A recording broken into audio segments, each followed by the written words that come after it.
profile on you. And that happens. They may be aggressive, you may be conservative, but he may put maybe 80% of your money into equities. So when markets fall, at the slightest whiff of, some volatility, you may get panicky and you will pull out, which is not the right thing to do. So it is very important that in addition to an institution, that person is able to be in sync with your sensibilities. That is of critical importance, I feel, and here risk profiling, the right way to do it, that other person should also have a gut feel about you. You may say on paper there are scientific tools to measure your risk profile, but that may not be accurate because ultimately you're just asking a few questions on paper, but when you're faced with a real situation, your risk profile changes, like that. So it is embedded in us. It doesn't change with the, moods of the markets. So the advisor should be able to understand that. And once you get that comfort with someone, then okay, I can trust this person. He's thinking in my interest. For that advisor, your interest should be of paramount importance. And I think what's very important right now, go ahead, you can clap. No, and I think where you need to start really is how much money do I have? Where do I want to take it to? Do you have a time horizon of 5 years, 10 years? If it's a retirement plan that I'm looking at, am I looking to make my money grow for my children, their eventual Harvard, Wharton education, etc.? Am I just new into the corporate world and I still have, say, 20 to 25 years of my work life? Where do I want to see my money grow? Start off with 10 lakh rupees and pick the right guy, like she said, pick the right instrument, pick the right financial institution, along with the help of the person who you trust, who is a great fund manager, you've seen his past track record, and then you make a package out of that. So I think first we need to, sort of figure out how much money, where do we want to see it? And Rita, let me, come to you on this one. Let's start with the ground basics. I have 10 lakhs or 1 crore. How do I go about allocating how much in gold, how much in real estate, portfolio allocation? Do I take concentrated bets in mutual fund? Because right now, real estate is not doing good. Gold is crashing. So do I take concentrated bets, put all my money into mutual fund? How do you make that decision? Sure. So I think the first is, suppose this 10 lakh rupees which you have, you need to first decide when will you need this money. So you need to divide your total portfolio into short-term, long-term, and what we call a core portfolio, which you will never touch, basically, which is your reserve fund for emergencies, etc. So the short-term requirement of the funds, you should always invest where you can easily take out the money at a short notice of let's say 1 day or 2 days, because it is very difficult for us to predict the emergencies which can come in anyone's life. So the short term should be invested in totally liquid funds. Then you should go into the long term thing, and my view is that we should always look into what is my core portfolio. So normally you take 20% of your money which you feel you will never require. Those you invest into long term. Why pay? That never happens. No, because no, I think we all are women entrepreneurs. We are running. Our other family members are running. So in my view, if we all think together and decide that 20% of my money or 10% or 15%, whatever you feel like, should go to my core. Now that core portfolio which you have, that core money which you have, you should invest into the long-term assets. I mean, why pension funds, etc. They invest the money for 10, 15 years because, then because of one is the compounding thing and one is those long-term assets. That's how they will yield more return for you. Short-term, always there are liquidity risks and there are liquidity factors which always lower down your returns. Whereas in long-term, I will always give you higher accrual, compounding factor, etc. So idea is, divide your thoughts or your cash flow requirements into short-term, long-term, and core, and then decide your, investment allocation. Okay, so that's how you start, basically. You have a sum of 10 lakh rupees. Right. You figure out how much do you want to put in a short-term contingency fund, 20% for all the fancy holidays and the Hermes bags and designer clothes, and 20% for maybe your children's education, and 20% long term. When I retire, that's when I'm going to draw out this money. So let me start off with you, Ritu. The short term money, accidents, someone falls ill in the family, that's the emergency fund. How do I go about planning this 20% emergency short term requirement fund? Okay, so the short term would really be exceedingly near term, Yes. to probably about a year, year and a half, because that should also be pretty much short term. Maybe the vacation, the exotic vacation that you want to take, and you want to really splurge on, that would be a near term goal of yours in terms of short term. So there is opportunities, or there are options available in the mutual fund space which can help you deploy monies where you want, where your short term could mean as little as a week, a month, to as much as about a year, year and a half. So these are really instruments or mutual fund schemes which invest in money market instruments or in short term bonds. So it's traditionally all of us are used to bank fixed deposits and savings account and everything. So what you do, what you have all along traditionally been doing is having savings banks account and probably doing fixed deposits for slightly longer term than the savings bank account. So you have mutual funds which give you those alternatives which are akin to a savings account and akin to fixed deposits. So you would have fixed deposits of 90 days and fixed deposits of 1 year and 3 years. You have mutual fund schemes which are akin to that. So that's how you would spread your, that 20%, which is for the near-term goal, between money market liquid funds and short-term bond funds, as they're called. Ritu, also tell them why a mutual fund and why not, fixed income. Why a mutual fund really stems from the most basic structure of the mutual fund.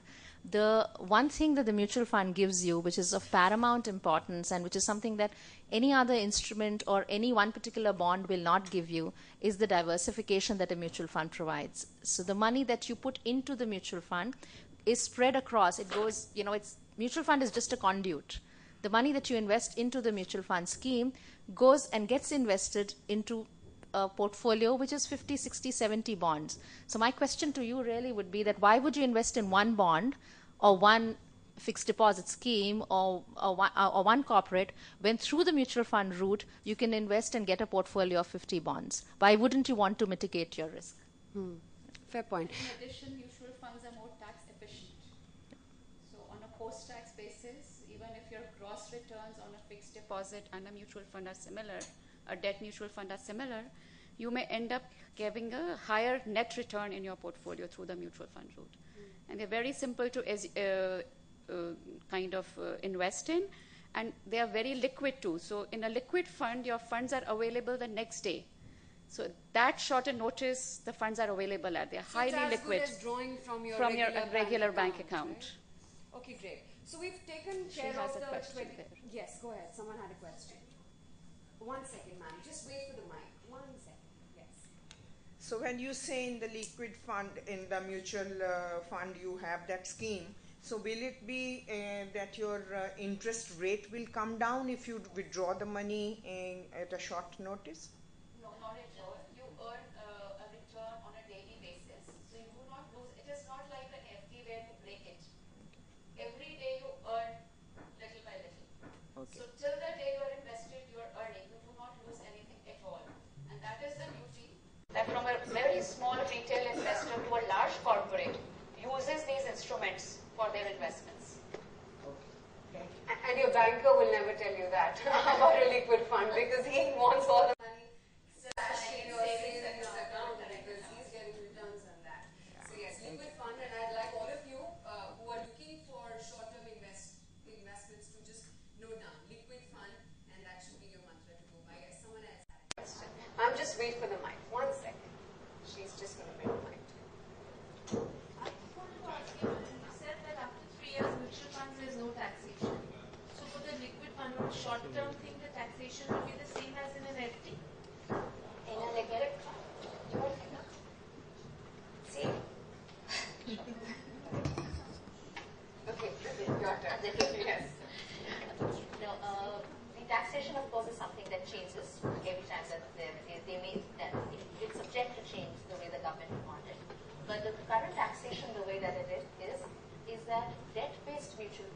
mutual fund income or appreciation in mutual funds is classified as capital gains and not interest income, which is what the fixed deposit interest is. So this fixed deposit interest is interest income and gets taxed at your marginal tax rate, whatever that might be.